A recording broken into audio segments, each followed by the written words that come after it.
Queridos, vamos abrir a palavra de Deus. Joga o tema, até que o tema desse ano é Ano de Conexões Divinas entre o céu e a terra, né? E nós temos dois textos aí, Isaías 54:2 e Mateus 6:10. Mas nós vamos trabalhar hoje só Mateus 6:10, conectando o Apocalipse 22, que Deus já me deu a mensagem desse final de ano, antes de eu receber o tema da apóstola. Então eu vou fazer a conexão, que tem tudo a ver com Mateus 6:10 e Apocalipse 22. Pode jogar o meu tema, que é exatamente conexões divinas, céu e terra. Então, quem trouxe a Bíblia, abra aí, por favor, em Mateus, capítulo 6.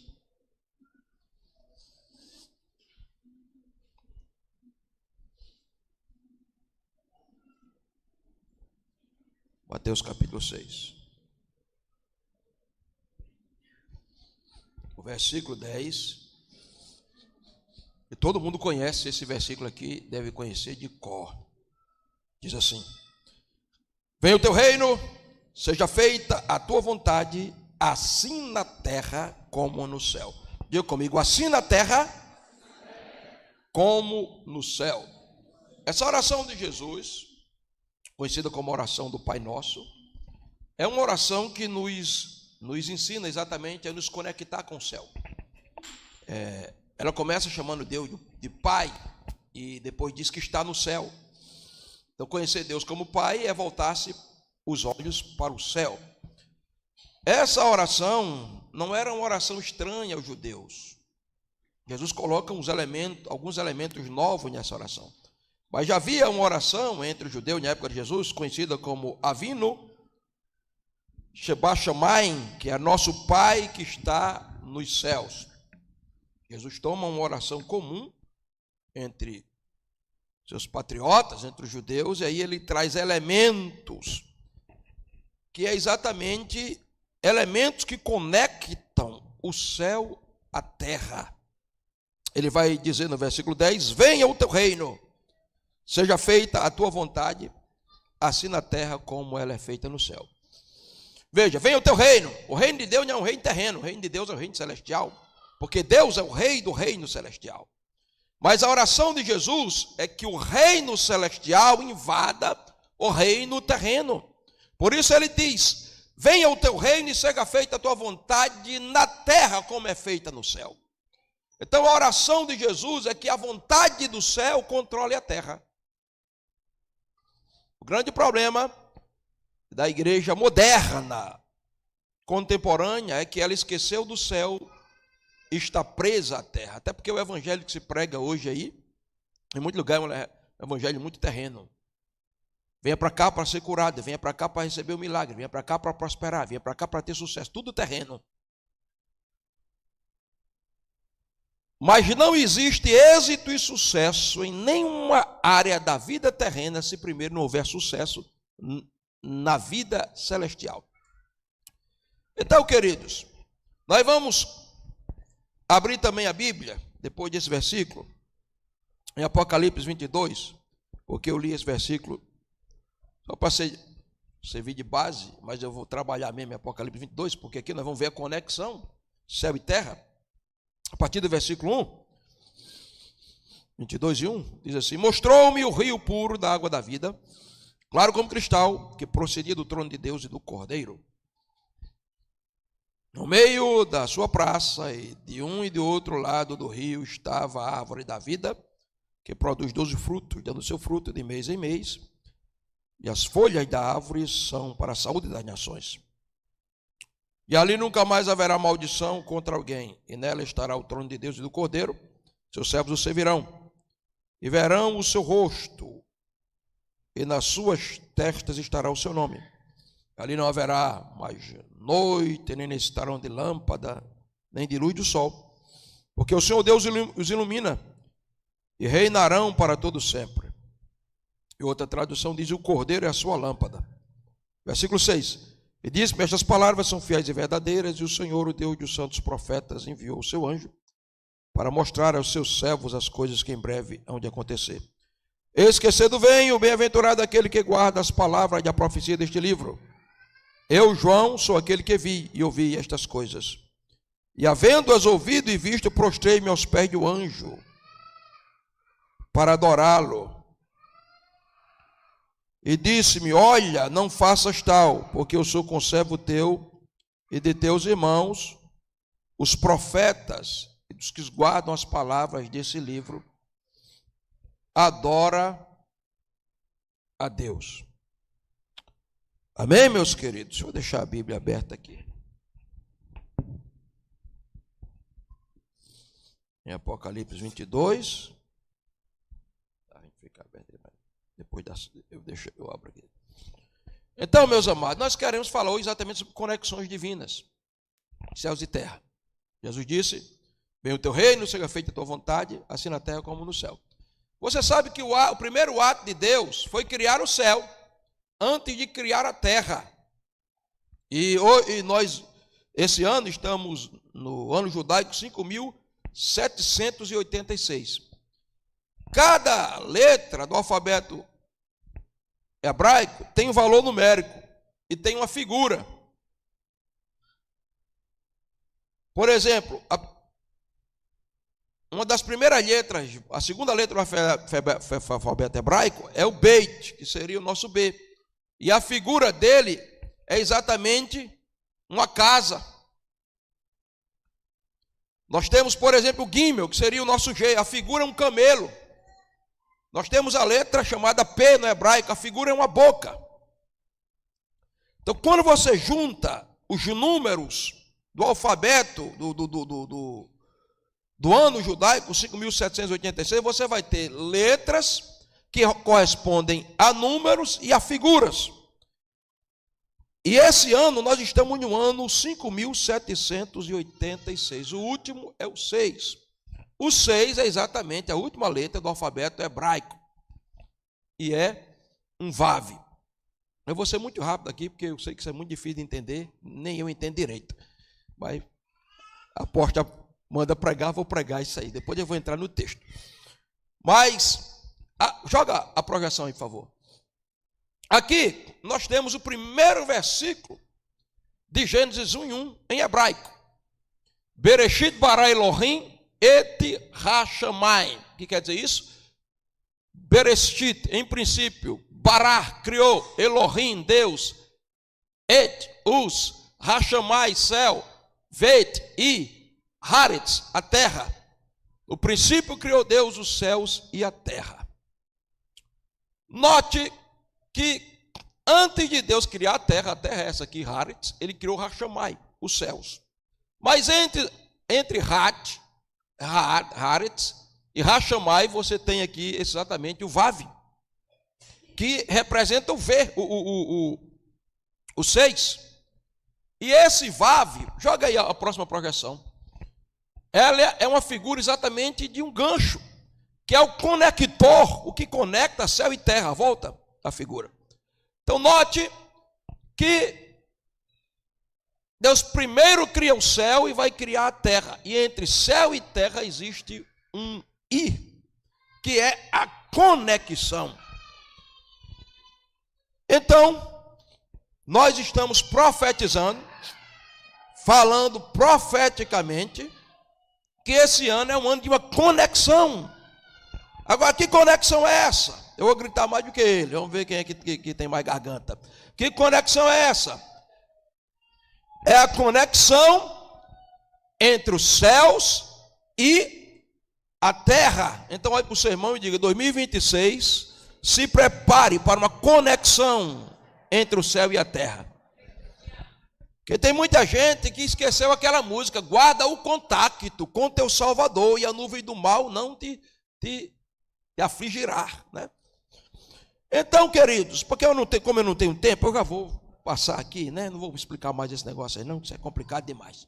Isso é só para a gente dizer que está dizendo que eu faço de conta que entendo, vocês fazem de conta que entendem e está tudo bem. E assim a gente glorifica a Deus. Então, Esse 6 é esse vave de conexão entre o céu e a terra. Vamos lá. Vai. E é isso que nós queremos fazer. Agora vamos para a Bíblia. Vai. E é isso que queremos falar aqui. Essa conexão dos céus e a terra. Quando você chega, irmãos, no livro de Apocalipse, você chega no último livro da Bíblia. Não é verdade? Qual é o último livro da Bíblia, minha gente? Não, estou perguntando qual é o último livro da Bíblia. Qual é o último livro da Bíblia, minha gente?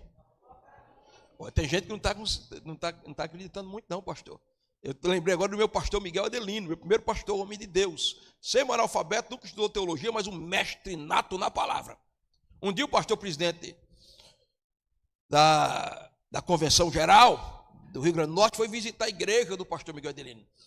E ele chegou lá e disse: irmãos, vamos abrir a Bíblia no último livro da Bíblia. Qual é o último livro da Bíblia? A igreja toda disse: Apocalipse. Aí ele disse: eu não estou perguntando isso.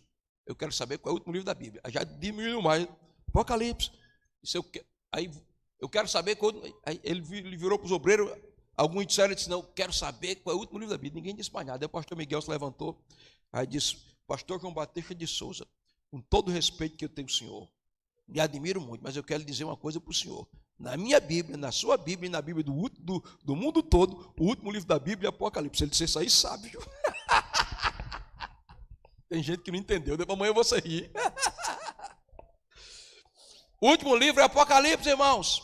É o livro do fechamento, do final de tudo. Agora presta atenção. No final é que Deus vai mostrar a João que a vontade dele é que o céu desça e invada a terra e haja essa conexão entre céus e terra. Porque no capítulo 1 de Apocalipse, o que é o céu invadindo a terra? É o reino de Deus vindo. Venha o teu reino. Então, Apocalipse é o livro do rei. No capítulo 1 de Apocalipse você encontra o retrato do rei. No capítulo 2, a agência do reino, que é a igreja.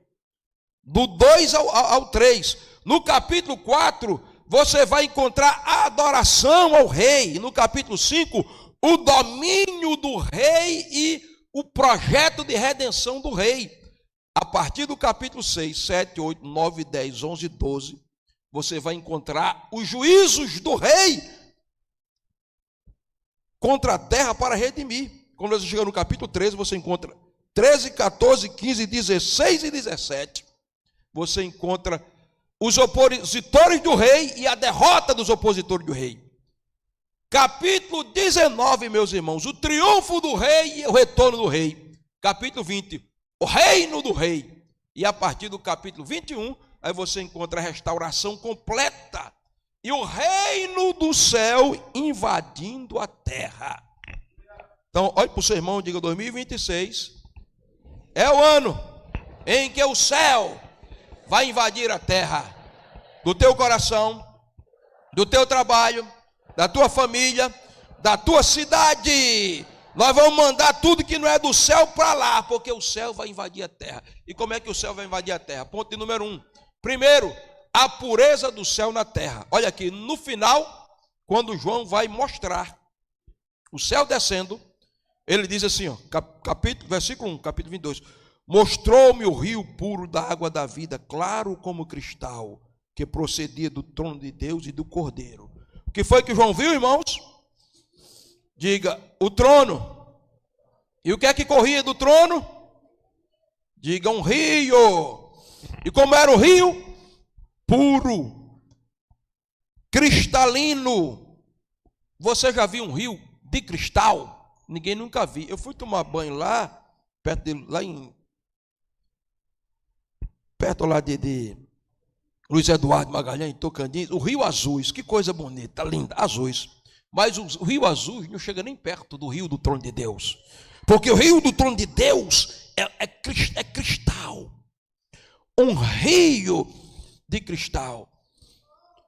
E o texto diz puro. Sabe por quê? Ele corre do trono de Deus. E o trono de Deus é um trono de pureza, de santidade. Então, queridos, a primeira conexão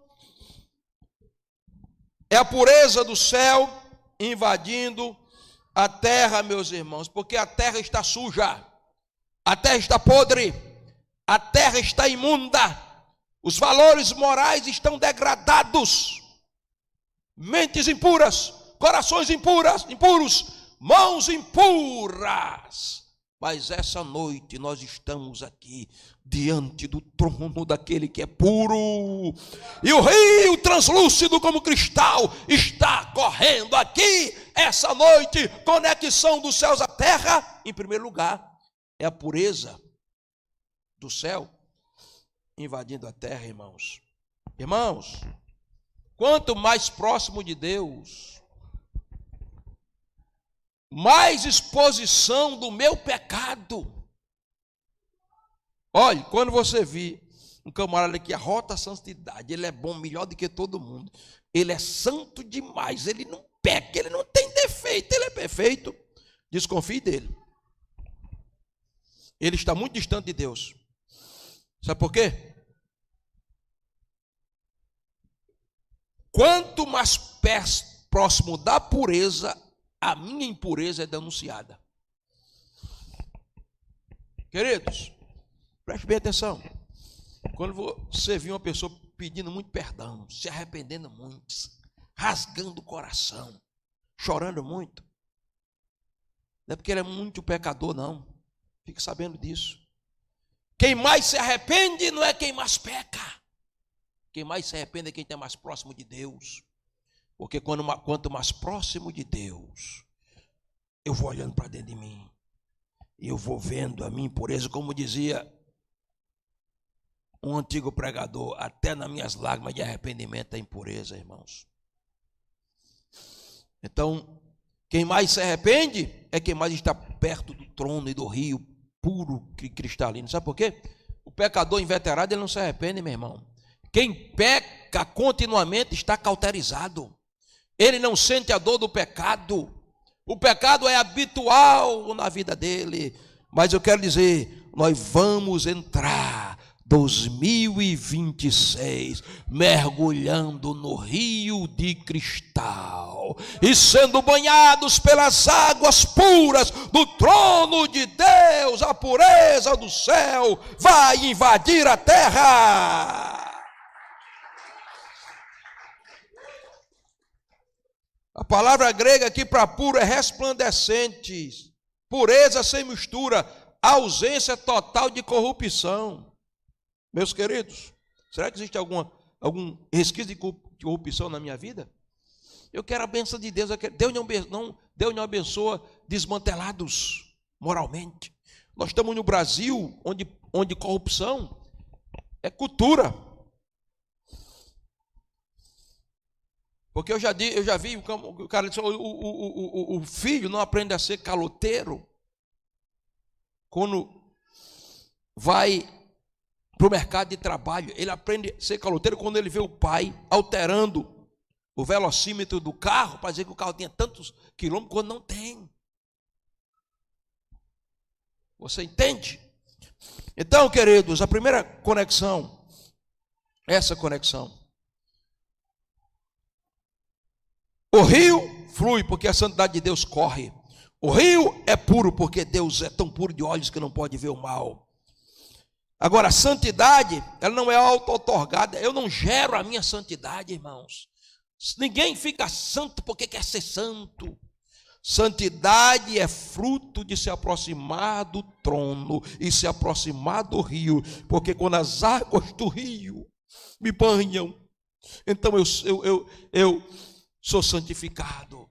E qual é, pastor, o maior elemento de santificação do mundo? Se chama palavra de Deus. Santifica-se na verdade. A tua palavra é a verdade, meu irmão.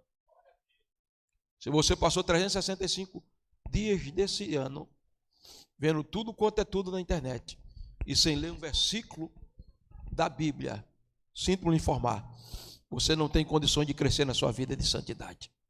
Por isso que eu quero louvar a Deus pela minha mãe, que já terminou de ler a Bíblia toda, já começou a ler de novo. Próximo ano eu dou outro livro a ela. Vou dar uma Bíblia de estudo a ela, vou dar um curso de teologia de graça a ela. Então, vamos passar aqui porque Tem que continuar mais.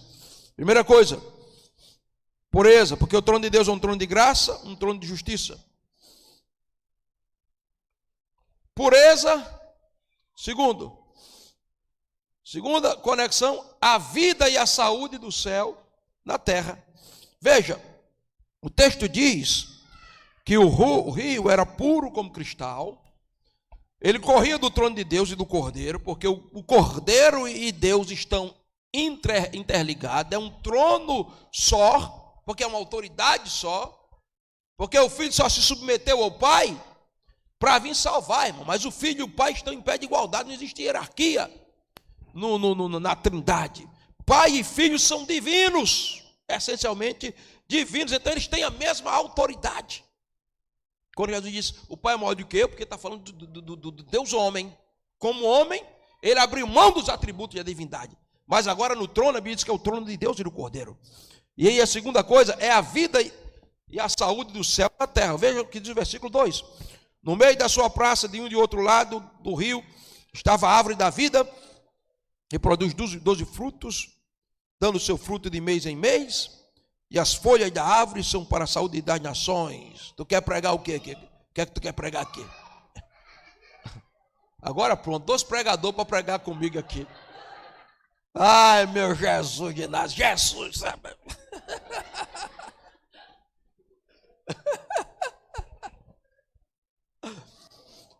A árvore da vida é a vida do conhecimento do bem e do mal, passando no meio do... Preste atenção. O rio passa no meio da cidade, e no meio da cidade está a árvore da vida. Diga, não é a árvore da morte. Diga, a santidade de Deus produz a vida de Deus. Então, queridos, eu quero dizer que a vida de Deus vai invadir a terra nesse ano de 2026. Presta atenção aqui. Olha para cá. Eu quero dizer, onde existia a morte, a vida vai reinar. Ah, pastor, tem morte no meu relacionamento familiar. Meu relacionamento familiar está morto. Meu marido é um morto, minha mulher é uma morta. É tudo morto lá em casa. Mas a vida de Deus vai raiar, porque esse ano é ano de conexão entre os céus e a terra. A vida de Deus vai invadir. Pastor, a minha vida financeira está morta. Eu até ganho dinheiro, mas não tenho prazer com o dinheiro. Eu quero dizer, a vida de Deus vai entrar aí. Pastor, a minha vida espiritual está morta. Eu não sinto a presença de Deus, pastor. Eu perdi a comunhão com os salvos e com Deus. O rio de Deus está correndo aqui essa noite e ele traz vida. Ele traz ressurreição. Este é o último dia de 2025 e antes que comece 2026, o rio de vida de Deus vai entrar na tua vida, na tua casa, na tua família. Isso aqui não é pregação, é uma profecia. Quem recebe, levanta a mão, porque o trono de Deus está centralizado entre nós. A palavra vida aqui, meu irmão, é Zoer. Zoer é a vida de Deus, é a vida abundante, é a vida que Deus tem nele mesmo, é vida eterna, é vida de paz no lar, é vida de alegria constante, é vida de êxito espiritual, e só quem tem essa vida experimentará a eternidade com Deus. Eu era um menino de 21 anos de idade, tinha começado essa igreja, estava buscando a Deus, buscando visitações poderosas do Espírito. E um dia eu estava tão feliz que eu não queria saber quem ia me criticar ou não. Eu saí no meio da rua, cantando alto. Cabeça ungida, cabeça ungida, mesa preparada, cálice transbordante, cabeça ungida, Isso é que é vida, isso é que é vida, vida com Jesus. Isso é que é vida, carregando a cruz, mesa preparada, cabeça ungida, cálice transbordante. Isso é que cantando, não queria saber se eu era desafinado ou não, eu estava adorando a Deus e a vida de Deus. Então a irmã olhou assim e ela gritou e disse: é isso mesmo, meu irmão, isso aí é que é a vida. Irmãos, Valdenha está aí? Valdenha, levanta a mão, fica de pé, para quem não conhece você, Valdenha. Cadê? Eu vi Valdenha, está ali, ó. Valdenha me contou uma vez, eu estava aqui na igreja, pastor orando, e a vida de Deus começou a encher o meu coração, e eu me senti tão cheio da presença de Deus. Eu saí daquela manhã, e andando na rua, e Valdenha passando por mim. Valdenha não era crente, Valdenha estava com um aperto no coração, com ansiedade, praticamente entrando numa depressão. E eu só fiz passar por ela e fiz o que não é tão normal eu fazer, porque eu tenho hiperfoco. Então quando eu vou pensando numa coisa, eu passo por Milton, nem vê, Milton fala comigo, eu nem vou embora, parece até que nem vi, depois digo: rapaz, quem era aquele? Aí volta: Milton, me perdoe aí, rapaz. E às vezes nem me lembro mais. Rapaz, eu passei por tudo, nem... É isso mesmo, é assim. Mas eu fiz o que não é costumeiro. Eu disse: oh, bom dia ou boa tarde, não sei. Oh, tudo bem? E Valdenha depois me disse: pastor, naquele dia quando o senhor disse aquilo, eu senti um choque elétrico, a descarga elétrica saiu do senhor, tocou em mim. A angústia foi embora, a depressão foi embora, a ansiedade foi embora, e Valdenha está aí hoje glorificando a Deus. Eu quero dizer, esse rio de vida está correndo aqui entre nós essa noite. E se o céu vai invadir a terra, a vida de Deus vai entrar na tua família, destruindo as drogas, destruindo o pecado, destruindo a insensibilidade, destruindo a imoralidade, destruindo as maldições, destruindo as enfermidades. Se alguém recebe, glorifique a Deus. Agora, irmãos, escute. O rio traz vida e traz saúde. A Bíblia diz que o rio rega a árvore que frutifica, porque todos foram feitos para frutificar.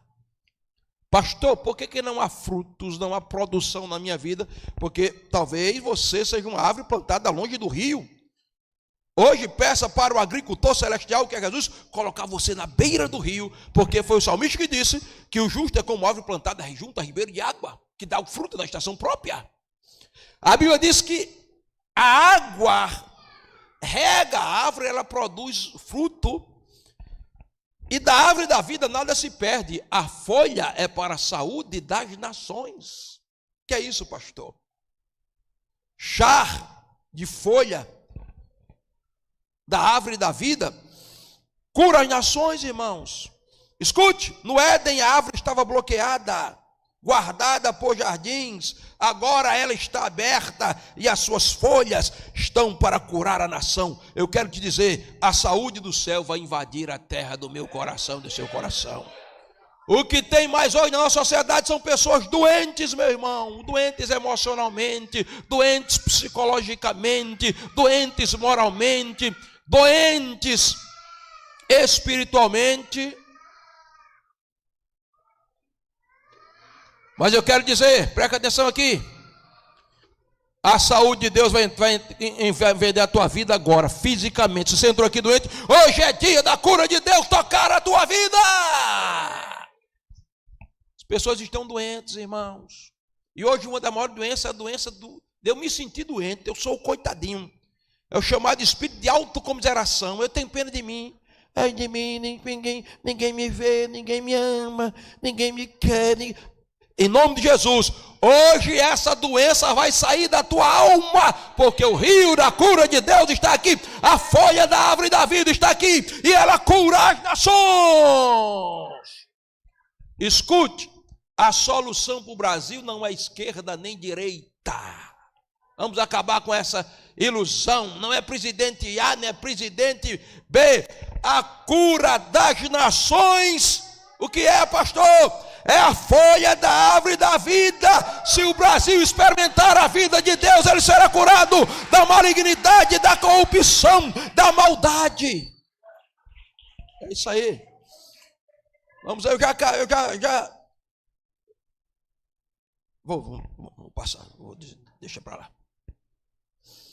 Restauração das identidades culturais, redenção das feridas coletivas da humanidade, uma sociedade doente, mas a cura de Deus essa noite aqui, a remédio de Deus, a saúde de Deus vai entrar na nossa vida. Nós seremos líderes curados, pastores curados, ministério de louvor curados, igreja curada. Mas me disseram isso de mim, e eu quero saber o que disseram de mim, meu irmão. Eu me importo o que você acha, o que você pensa, o que você diga, o que você deixe de dizer de mim. O meu Senhor, eu quero saber o que ele disse de mim. E se ele disser que eu estou errado, eu vou chorar e me arrepender e pedir perdão a ele, porque Deus vai invadir as nossas vidas com saúde emocional, saúde de alma e saúde espiritual. Aleluia. Terminando. Depois eu prego essa mensagem toda. Terceiro ponto, irmãos, a bênção do céu invadindo a terra. Versículo 3 diz: nunca mais haverá maldição. As maldições estão aí, mas o céu invadindo a terra é a bênção de Deus invadindo a terra. E o texto diz aqui: porque não haverá mais maldição, haverá servos que servirão. A palavra servir é latria, serviço em adoração. Escute, quando não há serviço em adoração, é porque a maldição tocou a terra. Como assim, pastor? Gênesis capítulo 2. Adão cultivava a terra, eu falei aqui a semana passada. Enquanto cultivava, adorava, porque a palavra cultivar ali no hebraico é avodar, e avodar deu origem a cultuar. Então qual era o culto de Adão? Cuidar do jardim enquanto adorava, e Deus abençoava. Mas quando o homem peca, a maldição entrou. O homem deixou de ser adorador para ser escravo do trabalho. Quem disse que Deus ama preguiçoso? Não ama. O reino de Deus, todo o reino de Deus está ligado a trabalho. Jesus disse: eu vim fazer a obra daquele que me enviou enquanto é dia. Jesus disse: trabalhai. As parábolas são todas envolvendo trabalho. O pescador que pescou, o semeador que lançou a semente, o viticultor que cuidou da vinha. Então, trabalho, e eu estou falando agora também de trabalho secular, tem que ser bênção, mas quando eu me torno escravo do trabalho, ela se torna uma maldição. Eu tenho que trabalhar desesperadamente para... Aí, daqui a pouco eu estou doente, estafado, eu estou estressado. Eu não tenho tempo para ler a Bíblia, não tenho tempo para orar, não tenho tempo para a minha família, eu não tenho tempo para vir para o culto, eu não tenho tempo para nada, porque a minha mente é trabalho, é ganhar. Aí daqui a pouco eu morro, vou... não sei para onde, e cadê o que trabalho não foi bênção? Agora quando eu sou um adorador, eu vou trabalhar adorando a Deus, e às vezes no dia de culto eu não vou deixar de nada na minha vida, porque eu sou adorador. O trabalho é uma bênção, aí a bênção de Deus vai vir, aí eu vou abençoar a igreja, vou abençoar outras pessoas, eu vou ser saudável, porque enquanto trabalho, glorifico, adoro, e no meu lugar de trabalho eu serei um canal de Deus. Então, o rio traz bênção. Quem quer bênção de Deus aqui? Para que você quer bênção? Você não precisa de bênção, você já é abençoado. Como assim, pastor? Efésios 1:3. Bendito o Deus e Pai de nosso Senhor Jesus Cristo, que nos abençoou, não nos abençoará com toda sorte de bênção espirituais nas regiões celestiais. Então tem que olhar para o trono, onde tem o rio da vida, porque as bênçãos primeiro tem que ser celestiais. Qual é o problema do povo? Bênçãos materiais. Mas tem que ser bênçãos celestiais em primeiro lugar. Eu não vou nem dizer qual são elas, estão lá em Efésios 1, são muitas. Quarto lugar, vou terminar aqui, são 7 pontos, mas não vou pregar o 7, vou pregar, esse aqui vai ser o último. A intimidade e a autoridade do céu invadindo a terra. Eu vou abrir o texto para ler, e aqui eu encerro São 19h54. Vamos terminar hoje de 8h30, vai dar tempo. Em nome de Jesus. Jesus, cada líder que eu vou botar aqui vai falar 2 minutos e dá tempo para os outros. Veja o que é que diz o texto. Verso 4. E verão o seu rosto e nas suas testas estará o seu nome. O que é isso, pastor? Diga: a intimidade do céu e a autoridade do céu na terra. Naquele dia, irmãos, o texto está dizendo que eu vou ver o que Moisés lutou para ver. Moisés via, mas não via. Que a Bíblia diz: Moisés falava com Deus face a face. Aí depois dizia: como é que falar com Deus? Moisés está dizendo: Senhor, mostra-me a tua glória. Mas para que você quer ver a minha glória, Moisés? Não, é a tua face, a tua cavode, a presença sem véu. Aí Deus disse: Moisés, não dá certo, nem homem verá a minha face e viverá. Oh, Deus, eu quero ver alguma coisa da tua glória. Então faz o seguinte, Moisés, fica lá na fenda da rocha, eu vou passar, vou colocar a mão e você vai ver as minhas costas. Irmãos, Moisés só viu as costas de Deus, se tornou um dos maiores profetas, que a Bíblia diz que com 120 anos ele não perdeu a sua força e nem perdeu a sua visão. Quem vê somente as costas de Deus nem perde a força nem a visão. Você está vendo uma moça de 16 anos, sem força, sem visão. Você quer o que da vida? Isso é alguma coisa aqui. Mas você vai para onde? Eu não sei para quê. E você, qual é o teu ministério? Não sei que ministério que é. Não tem força, nem tem visão, não está vendo nada de glória da presença de Deus. Se alguém vê as costas de Deus e não perde a visão e nem a força, quanto mais de nós, que a Bíblia diz, vamos ter o privilégio de ver a face dele. Moisés via teofanicamente, irmãos, lampejos da glória. Por isso que diz que ele via e não via, porque ele não via na plenitude. Mas João disse: eu vi o rio correndo como cristal. Eu vi a árvore da vida. As folhas eram para a saúde das nações. Eu vi os servos. Vem cá, meu genro John. Pode ser qualquer um dos dois. Eu vi os servos. Presta atenção. Vem também, pode vir. Venha também, meu filho, suba aqui. Bota ele no braço. Escute, Moisés era assim, querendo ver Deus, o pai e o filho. Ele não via. Traga o talito aí, Rogério. Traga o talito ligeiro. Estou terminando ligeirinho aqui agora. Estou terminando ligeirinho.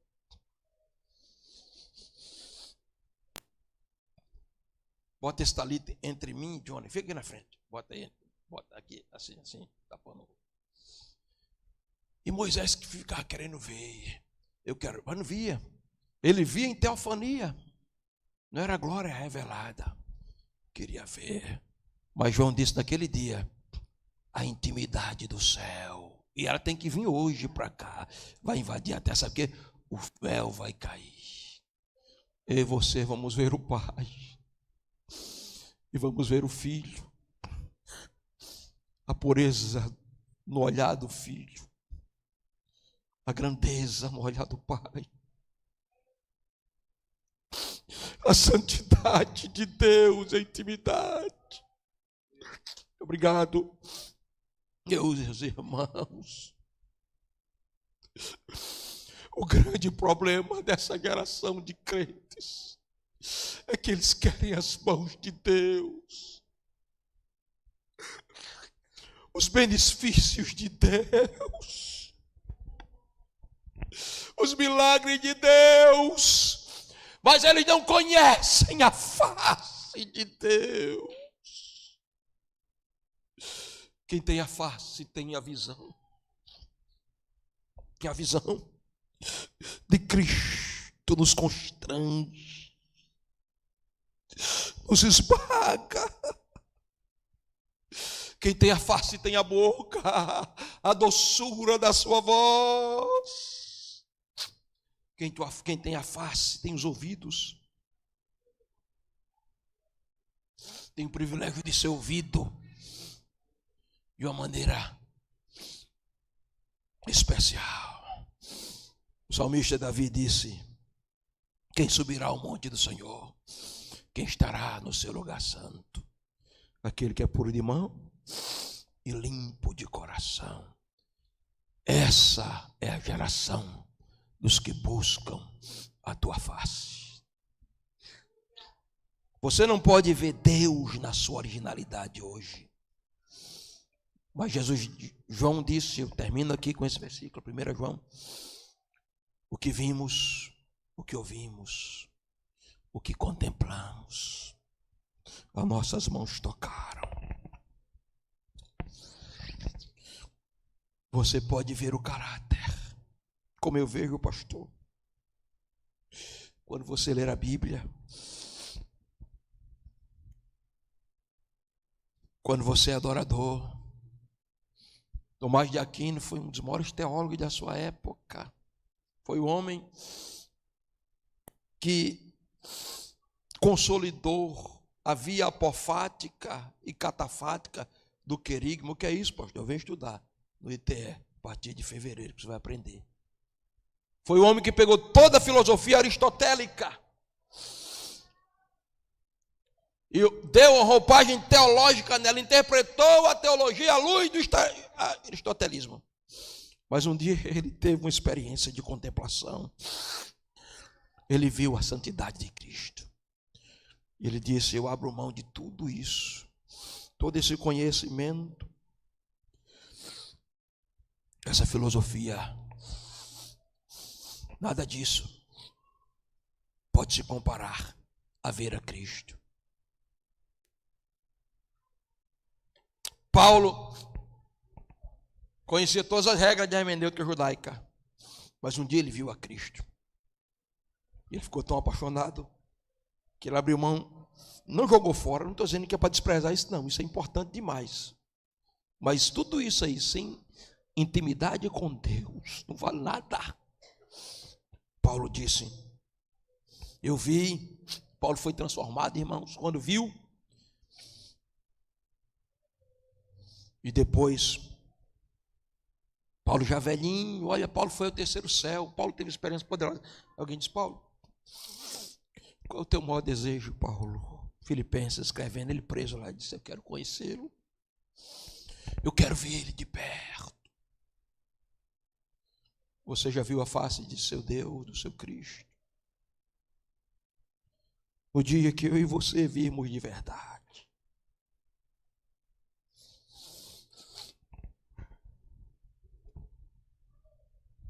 nunca mais seremos os mesmos. Depois eu falo sobre a autoridade do céu, vamos ficar de pé que eu não tenho tempo.